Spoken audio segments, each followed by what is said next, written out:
Hi, Filmatics. Welcome to the show. Today, we have a special guest for you. We have a double treat for you. We have Stephen Kramer Glickman and Jack Herrguth. And Stephen Kramer Glickman is a Canadian stand-up actor known for the role as Gustavo Rocque on the long-running series Big Time Rush and for his role as Pigeon Toady in the Warner Brothers film STORKS. And Jack Herrguth is a writer, producer, and entertainment executive, and he wrote some of the episodes of the hit television series, can't say that twice, Sister, Sister. Let's welcome Stephen Kramer Glickman and Jack Herrguth to the show. Welcome, guys. Hey, thanks for having us. Yeah, thanks. It's a pleasure to be here. Yeah, you both are so incredibly talented, and I can't wait for our audience to find out what you've been up to, especially we're coming out of COVID, and you have just so many amazing things. And so I'll start with Jack, and then Stephen. Are y'all both in LA, or where are you recording live with us today from? I am in the lovely city of Los Angeles. Yeah, same here. Same here. Yeah. Oh, yes. okay. Lots of. I almost said pine trees, but palm trees. Sorry. Yeah. So I want to ask Jack, who wants to go first, Jack or Stephen? What was one of your favorite childhood films? Stephen, you want to go first, or? Sure. I think one of my favorite movies growing up that I remember being totally mesmerized by was Back to the Future 2. I think that movie, I was a teenager when it came out. I was young, but I remember I was probably about 11 or 12. Oh, Back to the Future was so fun. And that was one of my favorite rides at Universal. So Jack, I'm going to ask you, growing up, what was one of your favorite childhood films? Stephen, why would you pick Back to the Future 2 and why not 1 or 3? I'm just curious. Oh, I mean, obvious, man. Hoverboards, flying cars, holographic Jaws. I mean, so much cool stuff. That's true. You make a very good point about that. Hoverboards and holographic Jaws. I totally forgot about that. Everyone loves hovering skateboards. I always love a movie where you think you know what you're getting into, and then they just start surprising you with, smart and bizarre things. Yeah. Like kind of like this I love that. What's that? It's kind of like this podcast. Yeah, you bet. Exactly. What about you, Jack? What was your favorite movie growing up? Oh, I would be remiss if I did not say my favorite movie of all time when I was a child was Star Wars. I mean, oh yeah, of course. Come on. Yeah, it had nothing in that movie I had ever seen before as a child. There were lasers and spaceships and giant furry Wookiees walking around. There was a bad guy in a mask. It was like there literally was nothing in that movie that you had ever seen before. So it just mesmerized me, and still does to this day. Yeah, and especially the mask. Yeah. I remember seeing that menacing, he's wearing the black mask and the black cape and that menacing voice, the mysterious person, and he was so bad and mean. Yeah, that was the best. Yeah. So, and I know, Jack, you said you have twins. So can you share perhaps their favorite film as a kid? Oh, my gosh. They were really into the Disney princess movies. Oh. And the Disney princess movie, they enjoyed, they liked the Tinkerbell movies. Those were all out on home video. They really dug those. And as they've gotten older, they become huge Harry Potter fans. So they like all the Harry Potter movies. Oh. Which, who doesn't like Harry Potter movies, right? Well, maybe you can suggest Margaret Merlin's journal, The Battle of the Black Witch. That's one of the new Wizard book series, so they might like that. But going to the next thing, because I want to ask you, what was one of your favorite Criterion films growing up that probably inspired you to your career path, being producers, actors, and doing all the amazing things that you're doing in Hollywood? I'll take this one first if you want. The first time I saw a movie that I guess would be classified that way. I was probably about, God, I don't know, 17 years old, and I saw Akira Kurosawa's movie Dreams, and I was like, oh my God, I didn't know that movies could look like this or be made to make you feel things like this. Like, it was so unbelievably fascinating and just, you know, just so cool. It was just such a cool and interesting thing. Yeah. So yeah, I loved it. And it definitely inspired me to want to do more and learn more. And that was Stephen Glickman. And then what about you, Jack? What was one of your favorites? Well, I will tell you that, when you think of Criterion movies, you think of all these hoity-toity art films, like, Steven's talking about Kurosawa movies. But you know what I realized is part of the Criterion collection? Godzilla. So the original 1955 Godzilla movie, Gojira.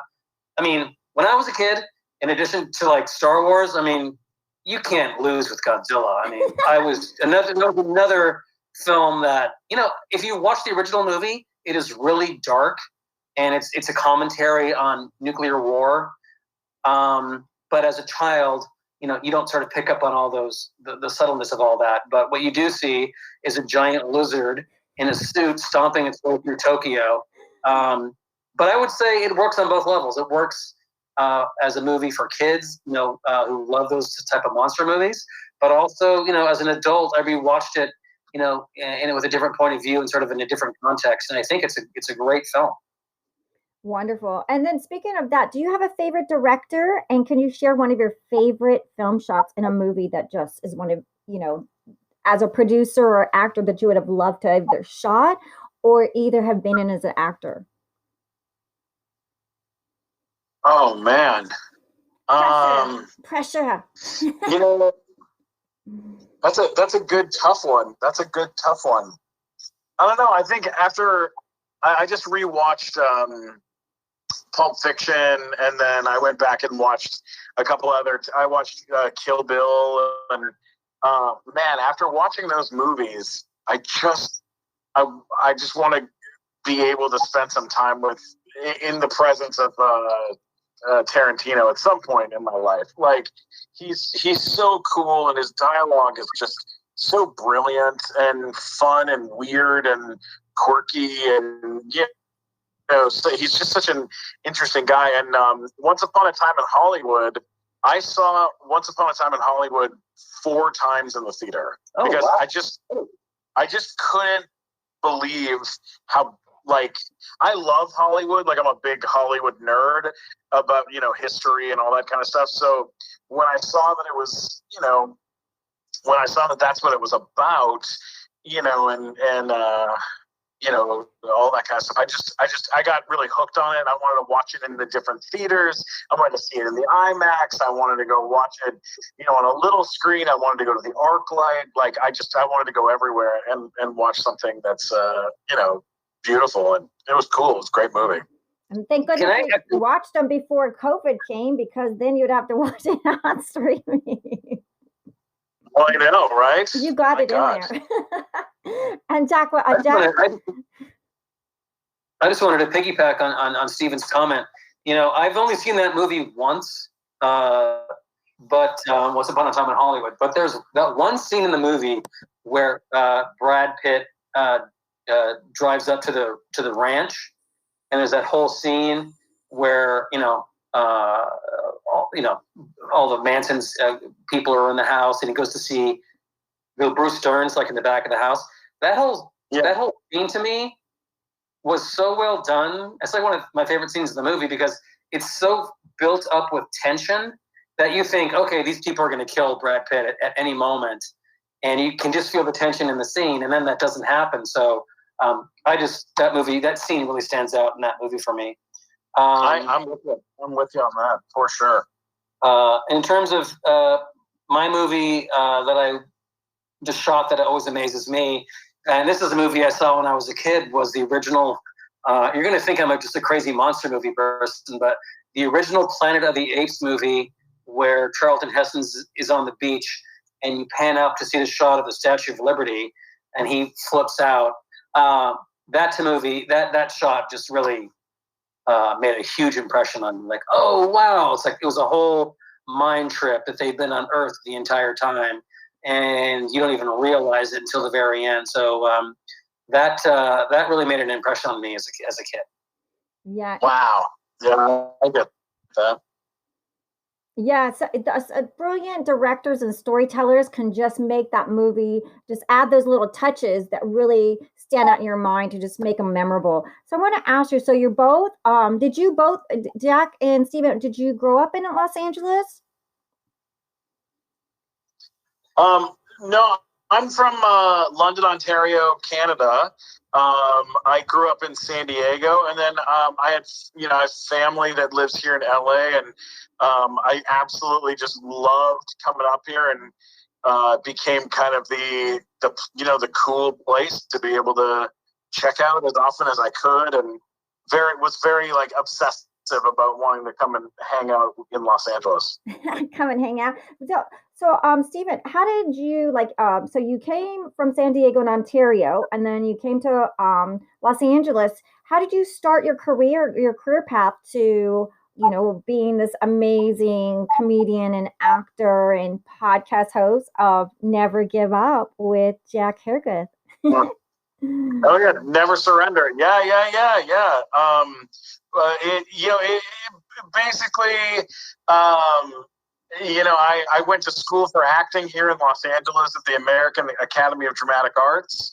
Wanted to, work a little more in New York when I was, early on. So left that school to go to New York and went and studied there, and then found my way to touring and toured the country doing a play. And then the play landed in Los Angeles. And when the play left LA, I just stayed. I stayed behind. I moved in with a comedian, friend that I had met, and just decided to make this place my forever home, I guess, and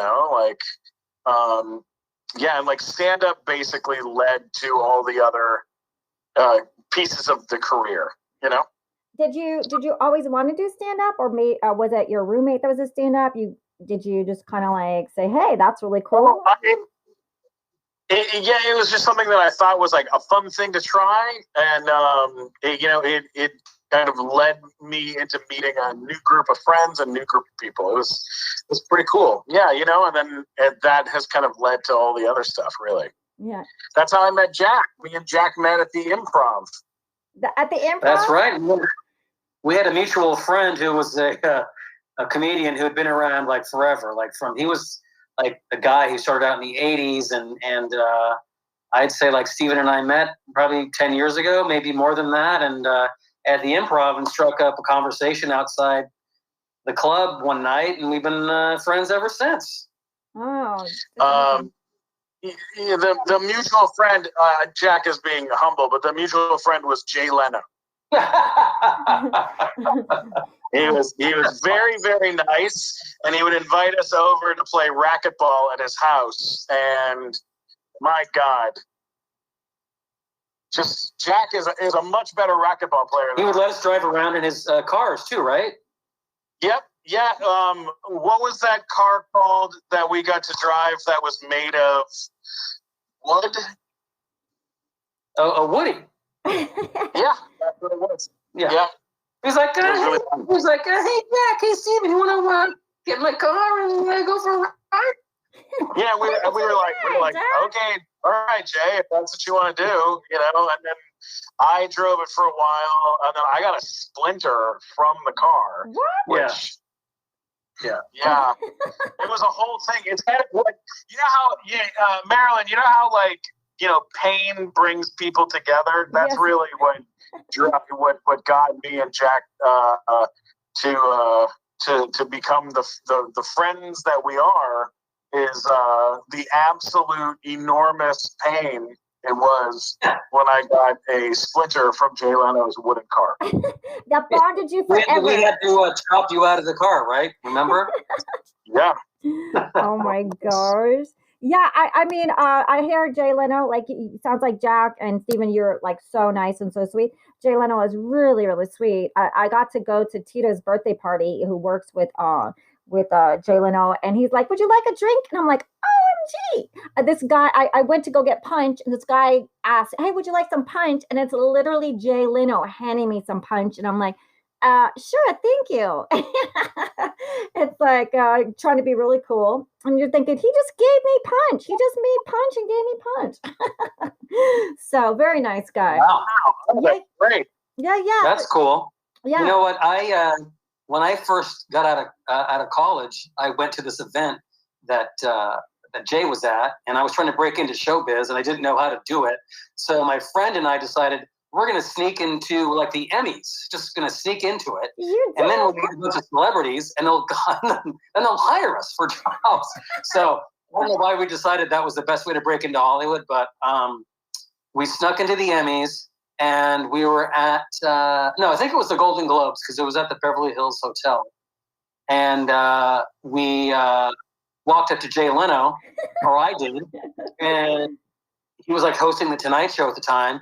And I was like, "Hey, how do I get jokes submitted to you?"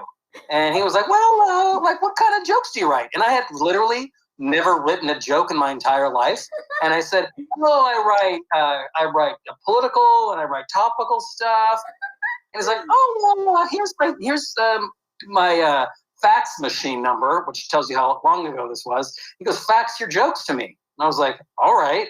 So that night I went home, and the next morning wrote up a bunch of jokes and faxed it to him with my phone number on it, and this was like on a Sunday night, and then I went to work the next day, and I'm at work, and I was a PA on a TV show, and I come back in the office, and the lady who runs the office was like, "Jay Leno just called for you? Left a message?" And I was like, "What?" And so I called him, and he called me back and like gave me notes on my jokes and all this stuff, and he was super, super nice. That's amazing. What a great story. Yeah. I mean, everyone's going to go up to Jay now. So that's, I mean, you never know who will receive you. Like, because literally when you interview people and you have podcasts, it's like somebody makes a friend or somebody lets you in, because there's so many talented people, but it seems like there's so few openings. So it's so nice when someone who is successful, is encouraging or is kind to you, because that's beautiful. That's an amazing story, Jack. And speaking of, so Jack, so you did you grow up in LA? And it sounds like you started as a PA for a TV show, right? Yeah, I grew up in London, Ontario. No, I'm kidding. I grew up in a place called Santa Rosa, which is in the wine country, about an hour north of San Francisco, and lived there until I was 18 and moved. I had one college I wanted to go to, that was UCLA. Got accepted to UCLA, and I came down here and went to UCLA for 4 years, and then graduated. I went to film school, and I got a job right out of school as a PA because, long story short, I had met this guy who was a TV producer on the TV show Night Court, and he came to speak to me. Night Court. This is 75 years ago, by the way. I was actually a PA on I Love Lucy. But he came to speak to my class, and then when I got out, I just, hit him up, and I said, "Hey, I graduated. I'm looking for a job." And he's like, "Well, I'm working on a pilot. We need PAs." And so that's kind of how I got my foot in the door as a PA. And then I did that for a couple of years. And then I got a job as a writer's assistant on a show. And then I worked at a talent agency as an assistant. And then I had a writing partner, and she and I were writing scripts together. And someone at one of the agents at the talent agency I worked at was like, "Hey, Paramount is starting a young writers program, and they're looking for writers. and they're asking every agency around town to submit one script, an unproduced writer or unproduced writing team, and we sent your spec script in. I was like, holy crap, wow. Oh my God. Amazing. Yeah. And I said, don't you have clients here that need work? Maybe they were just trying to get me to leave. But they sent my script in, we got accepted, and we were in the Paramount Writers Program. And then from there, we got staffed on Sister Sister. We were there, we wrote like 6 episodes over 2 seasons. And then that's really how I broke in. And then, then I switched to the executive side and worked at Comedy Central for a number of years and developed comedy shows for them and all that stuff. Oh, that's amazing. So you have this gift of writing and comedy, and it's just wonderful. So, so out of all the people that you were picked, is that a testament that it's just a little bit of luck with talent, or do you just keep plugging away and hopefully someone will champion you? Because so many people email after they hear the episodes, and I'm like, just keep listening. Just keep listening. You're going to get tips. Our guests will give you tips because it's different for a lot of people. I would say in that particular case, I would say it was a mixture of luck and that, they sent our script to Paramount. So I was lucky that they did that. But also, I guess the fact that, somebody liked our writing, whether it was the agents at ICM, which is where I was working, or the executives at Paramount, they so it was a combination, I guess, of luck and people enjoying and liking our writing. So, 2 things I guess I was going to say 2 things I have no control over, but I guess I have control over my writing ability. But, I guess it's just a matter of our show that we do is called Never Surrender. And each episode we sit down with celebrities and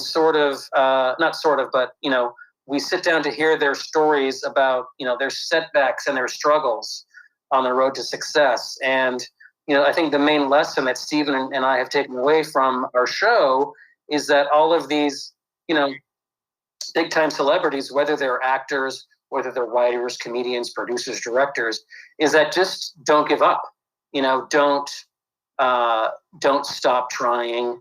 Don't let things get you down. You just got to keep moving forward. And that's really the thing that separates them from anybody else, is that they never gave up, and they're successful today as a result. Yeah. And 100%. I really think to drive it home, that's really what Jack says is 100% true, and the show really is about that. It's really about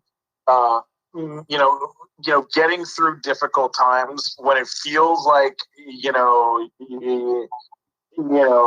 feel like letting go. Just know that you're not alone. And,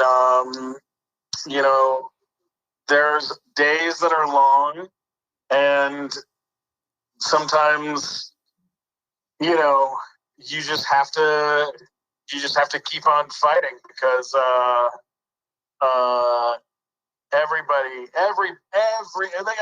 no matter how big the celebrity is, everybody hurts, and everybody goes through that type of stuff sometimes. And we have this great show where we talk to all these amazing celebrities and learn from their hardships, Yeah, like, for example, like Tig Notaro, who's just an amazing comedian. If you listen to one of the episode that we recorded with her, like, she got fired in between sets at a comedy club. And Paul Feig, who's a director, who directed Bridesmaids and Ghostbusters, and he created Freaks and Geeks. Like, he got fired from, he got put into movie jail because he directed a movie that bombed, and he never thought he'd work again.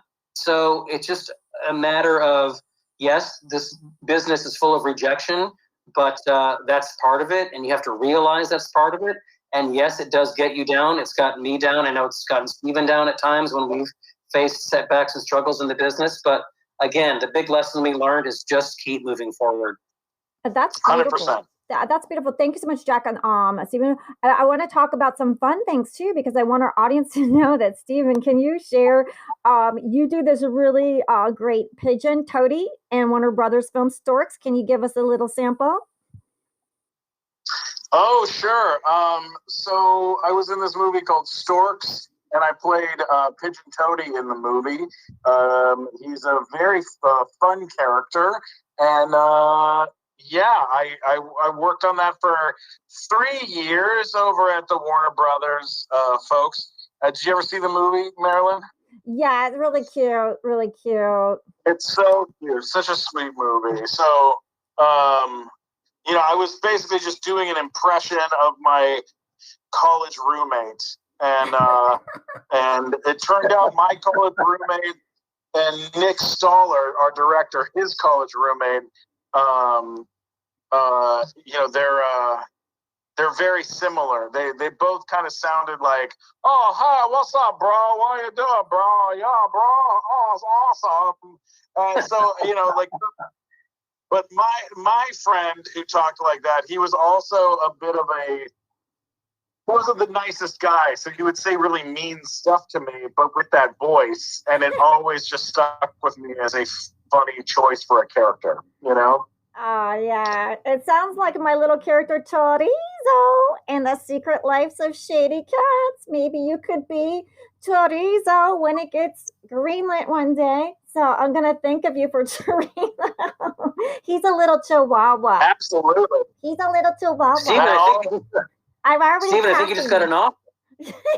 Yeah. I just got an offer. That's yeah. great. Well, my friend's friend is building an animation studio, so I mean, it's coming. It's coming. So yeah. There you go. There you go. Absolutely. Yeah, and I also want our audience to know that you also could you tell us a little bit about your role, Gustavo Rocque, on the long running series Big Time Rush, because I want to really just let everyone know how fabulous you are, because Glickman, you also are on Comedy Central series Workaholics, Disney show Stuck in the Middle, and you're featured in the documentary film Dying Laughing alongside Jerry Seinfeld and Kevin Hart. I mean, come on, you're amazing. And oh, come now, Marilyn. Well, those are all fun things, they're all fun in their own ways. And Nickelodeon was a lot of fun. I was there for many, many years, playing the manager of the band on the show. And then, getting to do, all this other stuff has been so much fun. The documentary was really cool thing to be a part of. It was,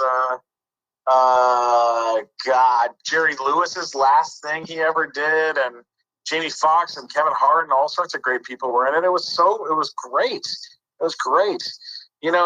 Part of the fun thing about this business is the longer that you work in it, the more dreams you get to be a part of, and getting to work on this podcast and being able to talk to, people I have admired for a very long time.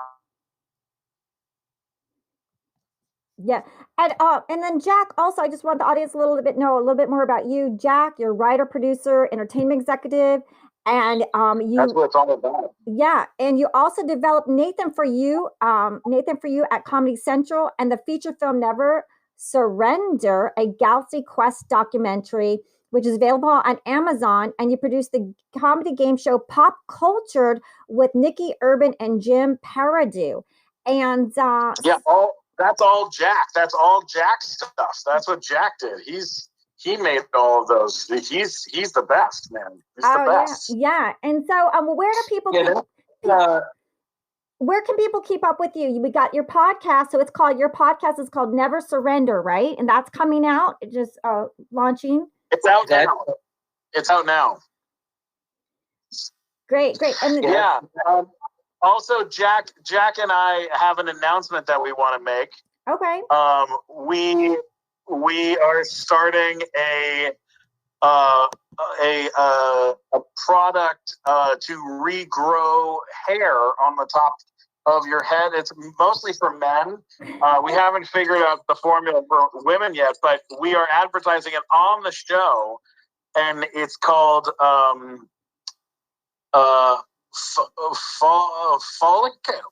Help. What was the last name that we came up with? That was the real name. I think it was Bald Away. Bald Away. Well, Bald Away, I think, is what it says on the package. Oh, okay.